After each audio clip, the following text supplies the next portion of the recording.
안녕하세요. 강남 메타코드 미술학원의 이종원 원장입니다. 반갑습니다. 자, 오늘은 그 경희대 실기대회를 앞두고 있는데요. 이 경희대 실기대회에 상 받은 그림들을 가지고 분석을 통해서 또 이 실기대회를 준비하는 학생들에게 좋은 얘기를 해줄 수 있기 위해서 이 자리에 참석했습니다. 여러 가지 디자인에서는 요소들이 있는데요. 그 중에서도 오늘은 대비에 관해서 얘기를 좀 해보려고 하거든요. 근데 대비라는 건 사실 모든 그 예술 장르에서는 거의 제일 중요한 게 아닐까. 중요 요소로 따지자면 거의 1번이 아닌가라는 생각이 좀 개인적으로 들거든요. 대비가 있는 것과 없는 것은 천지차이입니다.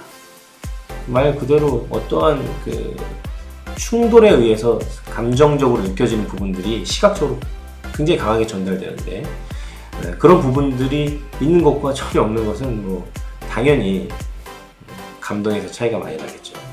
근데 대비를 보는 그 과정의 영역들이 뭐 어떤 단편적인 하나만 얘기할 수가 없어요. 너무 많은 대비의 요소들이 있어요. 그 중에 내가 어떠한 요소들로 어필할 것이냐, 그것을 선택하는 것도 되게 중요하죠. 그럼 그런 장르들을 좀 나눠보면서 또 작품들을 보면서 얘기를 해볼 필요성이 있어요. 대비에서 보면 우리가 흔히 보는 뭐 명암, 명도에 관련된 명도 대비, 채도 대비, 색상 대비 여러 가지가 있잖아요. 그것도 굉장히 중요합니다.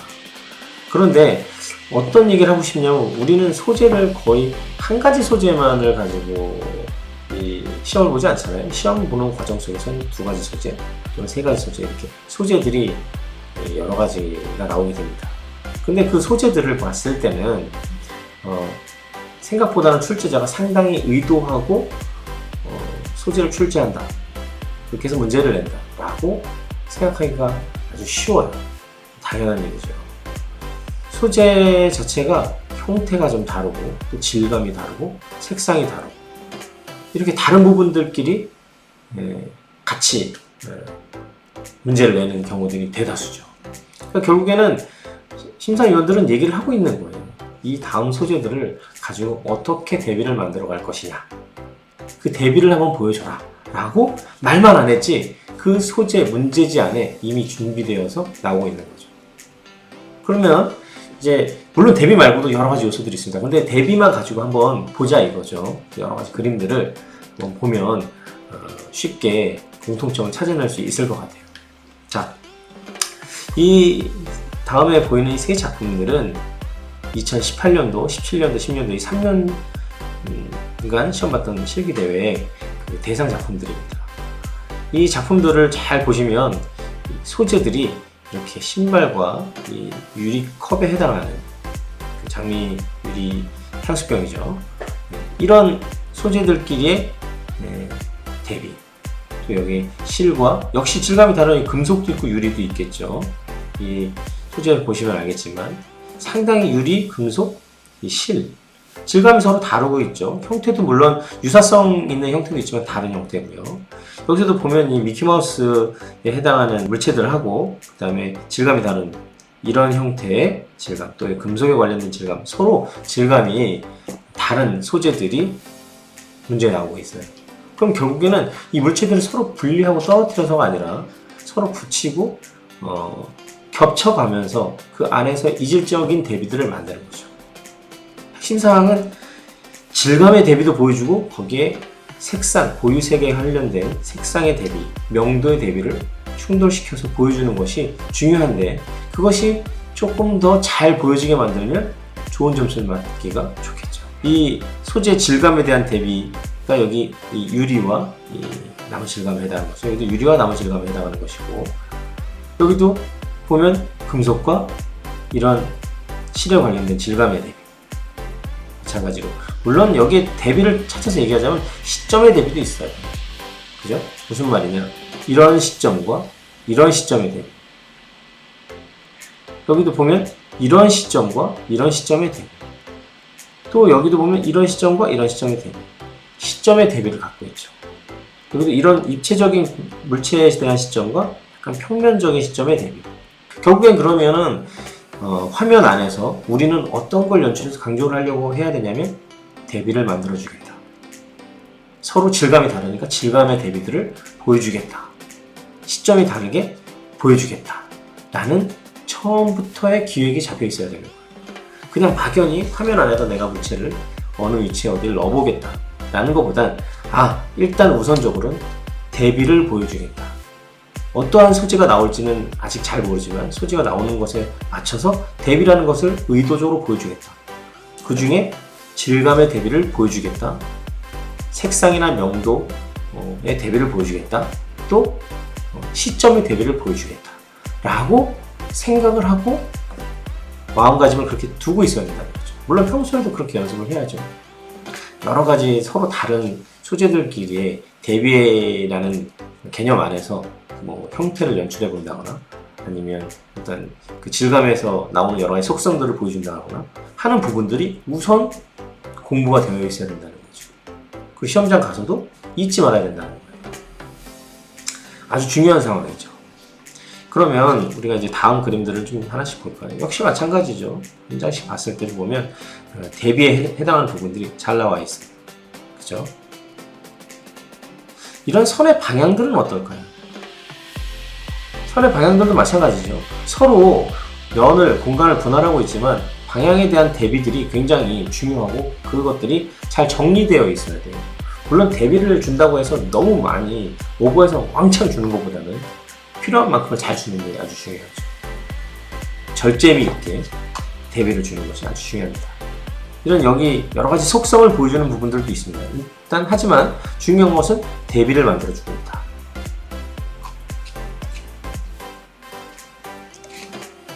마찬가지죠. 대비를 만들어주고 있는 거죠. 이 고유색에 대한 대비도 마찬가지지만 이런 그 금속성 있는 것에 대한 질감과 이런 질감에 대한 대비를 보여주고 있는 거예요. 우리가 생각하는 기초 디자인에 대한 컴포지션에 대한 부분들에서 약간 틀을 벗어나서 그런 걸 떠나서 난 대비를 보여주겠다. 우리 드라마를 보면 어때요? 드라마도 극적인 거죠. 너무 심심한 내용들보다는 막장 드라마처럼 서로 캐릭터가 다른 사람들끼리 충돌을 벌여주는 장면 안에서 또 그것을 해소하는 장면 안에서 카타르시스를 느끼잖아요. 똑같거든요. 다른 무용도 마찬가지고 예술에 해당하는 모든 부분들은 그런 대비가 아주 필수적으로 필요합니다. 왜냐하면 너무 잔잔한 내용에서는 쉽게 말해서 하품이 나죠. 극장에 가서 영화를 막 보려고 했을 때 영화도 얼마 후에 재밌는 또 SF 영화들이 많이 방영이 할 텐데 그 영화에서도 보았을 때는 우리는 그 안에서 악당과 또 정의의 사도와 이 두 캐릭터들이 싸워서 결국에는 정의를 구현한다. 이런 내용들 안에서 흥미를 느끼고 재미를 느끼듯이 이 디자인 그림도 똑같아요. 우선 대비를 만들어주고 어떻게 충돌시키겠다. 물론 크기의 대비도 있죠. 크기의 대비. 크기의 대비도 아주 중요한 대목입니다. 다 똑같은 크기면 재미가 없겠죠. 크고 작은데 어떤 물체를 크게 하고 어떤 물체를 작게 해서 충돌시킬 것인가. 충돌을 시켜야 된다. 충돌. 부딪혀야 돼요. 부딪히려면 너무 멀리 있으면 부딪혀지지도 않죠. 그러니까 근접성이라는 게 필요한 거예요. 가까이 있거나 좀 붙어 있거나. 자세히 보시면 그런 개념 안에 영화 포스터들 보시면 그런 내용들 많습니다. 예전 스파이더맨 영화들이 생각나는데 악당이 나타나는 모든 영화들의 포스터들은 대체적으로 그래요. 이것도 마찬가지입니다. 결국에는 대비를 보여주는 방향의 대비도 마찬가지고요. 질감의 대비도 마찬가지입니다. 대비가 그렇게 중요한 내용이에요. 여기도 보시면 금속과 이런 서로 질감이 다른 부분들에 대한 대비를 보여주고 있죠. 물론 여기 부수적인 이런 내용들이 있어요.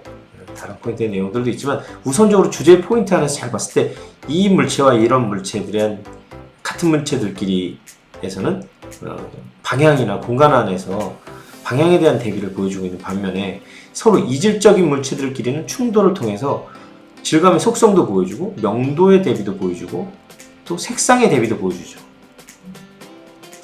공통적으로 다 그래요. 보면 이 그림도 마찬가지죠. 이 그림도 서로 이제 같은 물체들끼리는 방향의 대비를 보여주고 서로 이질적인 다른 물체들끼리는 서로 부딪혀서 색상이나 질감의 대비 이런 걸 보여주는 경우가 많죠. 이 그림도 자세히 보시면 이런 여러 가지 선들은 공간 안에서 이렇게 방향을 대비시켜서 화면을 분할하고 있는데요.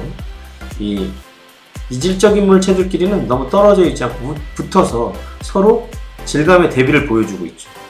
또 이렇게 유리나 어떤 그 반사가 이루어지는 형태들 사이에서는 그 속성을 잘 보여줄 수 있는 그런 특징들을 더 붙여서 보여주는, 이 형태도 마찬가지죠.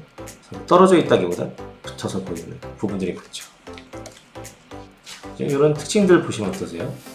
붙어 있죠? 그죠? 이런 것들 붙어 있죠. 그러니까 이질적인 물체들끼리는 너무 떨어지면 근접성이 멀어지기 때문에 대비가 잘 안 이루어져요. 하지만 같은 물체들끼리는 너무 붙어 있는 것은 별로 안 좋겠죠. 왜냐하면 보여줄 수 있는 게 방향 대비나 크기 대비 말고는 없거든요. 같은 물체들끼리니까. 다른 물체들은 서로 이질적인 그 속성의 차이가 있기 때문에 대비를 보여주기가 좋죠. 그건 반대로 너무 떨어져 있는 것보다 붙어 있을 때 효과를 많이 발휘한다. 이건 은상을 탄 그림들이거든요. 근데 은상을 탄 그림들 같은 경우도 대비를 보여주는 부분들은 있어요. 이렇게 가까이 보시면 은상을 탄 그림들, 그죠? 대비를 보여주고는 있어요. 근데 왠지 조금 산만한다거나 아니면 극적인 충돌이 좀 덜하다는 느낌이 있다는 거죠. 근데 사실은 너무 시간이 짧잖아요. 경희대에서는 실기대회 그 시험 시간 자체가 너무 짧은 쪽이기 때문에 사실 시험장 가기 전부터 많은 준비가 필요해요. 어떤 준비냐면 내가 문제를 받으면 어떻게 하겠다라고 하는 마음속에 자기만의 그 루틴이 있어야 돼요. 시나리오가 좀 있어야 돼요. 그래야지만 시험장에 가서 짧은 시간 안에 그 그림들을 만들어서 대처를 하고 제출하고 나올 수 있는 거죠. 소묘도 하기가 바빠 죽겠는데 그때 가서 이제 뭐 할까 이렇게 생각한다기보다는 소재가 나오면 이런 소재들을 내가 어떻게 충돌시키겠다라는 생각들을 갖고 있어야 된다는 거예요. 그리고 더 잘 충돌시킬 수 있는 준비들을 하고 연습을 해야 되는 거죠. 그러지 않고서는 가서 적당히 한번 나도 열심히 완성해보고 오겠다. 그러면 시험장을 갔다 오는 경험은 될지 몰라도 상을 탈 수 있는 방법은 좀 어렵겠죠. 그죠? 일단 대비로 가지고 이야기를 해봤을 때는 그런 공통점을 갖고 있는 거죠.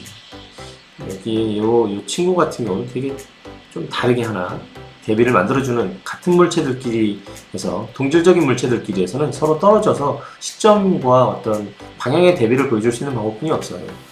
이렇게 서로 이질적인 물체들끼리는 너무 떨어져 있는 것보다 붙어서, 이질적인 물체들끼리는 붙어서 그 서로 다른 형태와 질감과 속성의 대비를 보여주는 방법뿐이 없다는 거죠. 이 물체와 이 물체가 너무 떨어져 있으면요, 이런 물체들끼리 너무 떨어져 있으면 대비가 잘 안 나요. 그러니까 요점은 이렇죠. 같은 물체들끼리는 떨어뜨리고 다른 물체들끼리는 붙여서 근접성을 가지고 대비를 시켜라. 그게 아주 중요한 핵심 포인트이긴 하죠. 어떠세요? 이 물체하고 이 물체가 붙어 있어요. 물론 형태가 좀 다른 부분들이 있어요. 하지만 이 물체하고 이 물체는 사실 붙어 있는 것보다 좀 떨어지는 게 효과적입니다. 물론 공간상에서는 떨어져있지만 같은 물체들끼리는 좀 이렇게 좀 더 떨어뜨리고 다른 물체들끼리는 근접성을 가지고 대비를 시키는 거예요. 그것이 훨씬 더 효과적입니다. 아주 중요한 대목이겠죠. 근접성을 가지고 이 안에 공간들을 이렇게 만들어가면서 대비시켜주고, 그 다음에 같은 물체들은 조금 떨어져서 공간상에서 떨어져서 대비를 시켜주는 게 좋아요. 붙으면 대비가 안 되고 거꾸로 합쳐져 보이죠? 효과가 떨어지겠죠. 대범하게 처리를 했는데 역시나 같은 물체들끼리 좀 떨어져서 다른 물체들끼리는 붙어서 대비를 시키는, 그래서 그 질감의 속성을 보여주는 거예요. 만약에 금속이면 금속, 리플렉션 되면 금속, 거울 마찬가지죠. 유리, 불절되는 부분들 보여주면 되죠. 종이, 비닐, 서로 다른 질감들끼리 충돌시켜서 근접시켜서 걔네들의 속성을 더 노골적으로 보여주는 거죠. 아주 중요한 부분들이거든요. 하지만 서로 같은 형태들 있잖아요. 같은 형태들끼리는 같이 붙여놓으면 대비에 방해가 되겠죠. 그러면 떨어뜨리는 게 훨씬 유리합니다. 뭔가 충돌을 연출하는 부분에서 아쉬움을 갖고 있어요. 하지만 이 정도로도 짧은 시간 안에 효과적으로 보여줬다고 봐야 되거든요. 더 연구를 해보면 방법은 사실 많이 있어요. 오늘 제가 말씀드리는 부분들은 뭐 다른 게 아니라 오직 대비만 갖고 지금 말씀을 드리고 있거든요. 그러니까 사실 이거 말고도 다른 쪽으로 분석할 수도 있어요. 계속 제가 분석을 해드릴 건데요. 중요한 것은 대비로 그림을 그리겠다. 이런 마인드가 필요해요. 대비를 만들어주겠다. 첫 설정인 거예요, 그게. 처음 설정하는 게 어떤 대비를 만들어주겠다. 아니면 재밌는 대비를 만들어주겠다. 나 요번에 가가지고, 이렇게 해가지고 좋은 대비를 만들어줘야지. 이런 자기 자신에 대한 마음가짐을 갖고 있어야 된다는 거죠. 그래야지만 시험장에서 좋은 그림을 그릴 수 있어요. 소재를 딱 받자마자, 이 소재들을 가지고 어떤 재밌는 대비를 만들어줘야지. 마찬가지거든요. 이 보세요. 여기 이 그림들도 자세히 보시면, 이 소재와 이 소재는 서로 근접성을 갖고 있어요. 이렇게. 여기도 이렇게 있지만 근접성을 갖고 있어요. 동질성에 해당하는 물체들끼리는 약간 공간이 떨어져서 시점과 크기에 대한 대비를 보여주고 있지만 다른 물체들끼리는 근접해서 보여주고 있는 경우가 많아요.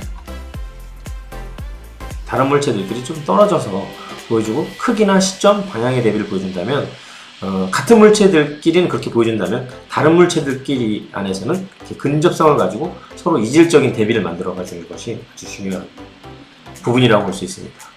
아까 말씀드렸죠. 이 부분 같은 경우는 조금 이 같은 물체들끼리이기 때문에 시점이나 방향의 대비뿐이 못 보여줘요. 사실 크기 대비도 마찬가지고요. 하지만 이렇게 이질적인 물체들끼리는 대비를 보여주기가 좋죠. 근접해서. 그러니까 뭐 근접한 부분들의 물체들끼리의 대비는 서로 달라야 된다는 거죠. 쉽게 말해서. 또 같은 물체들끼리는 좀 붙어있는 것보다 떨어지는 것이 화면 안에서는 효과적이다. 이런 개념을 좀 정리하고 시험장에 가시면 훨씬 좋을 것 같아요. 학생들 중에 간간히 그림을 보면 그런 대비에 대한 생각을 하지 않고 갑자기 막 주제 포인트에 막 겹쳐 넣어요. 마치 샌드위치를 쌓는 것 마냥 쌓고 또 쌓고 그러다 보면 그 안에 어떤 공간이라는 게 좋은 효과를 가지고 이루어져야 되는데 전혀 이루어지지 않고 그냥 답답한 느낌만 갖게 되거든요. 그래서 그 친구한테 대체적으로 그거 왜 그렇게 계속 거기다 쌓았어? 그렇게 보면 여기 집중시키려고 이런 대답을 하는 학생들이 있는데 사실은 그건 정확한 이론을 모르고 그냥 무작정 집중시키는 겁니다. 네.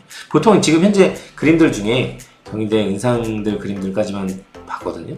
근데 사실 그 밑에 입선 특선작들을 찾아봐도요, 상이 밑으로 내려갈수록은 그런 충돌에 대한 개념이 명확하지 않아요. 아니면 좀 산만하던가.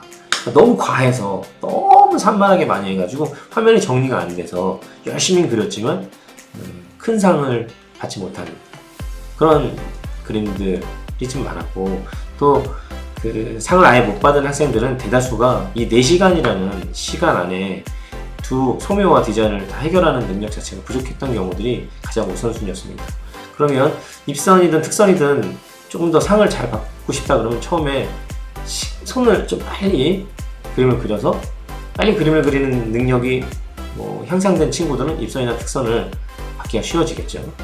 근데 내가 만약에 그런 건 해결됐는데 큰 상을 받고 싶다고 한다면 설정을 하십시오. 대비로. 어떠한 대비를 만들어 줄 것인가. 그것에 대한 부분들이 능숙해진다면 대상 받을 수 있거든요. 아셨죠, 여러분? 제가 매번 대비만 얘기할지도 몰라요. 그렇게 중요해요. 오늘도 대비 수업 하셔야죠. 그죠? 여러분, 대상 받으십시오. 화이팅!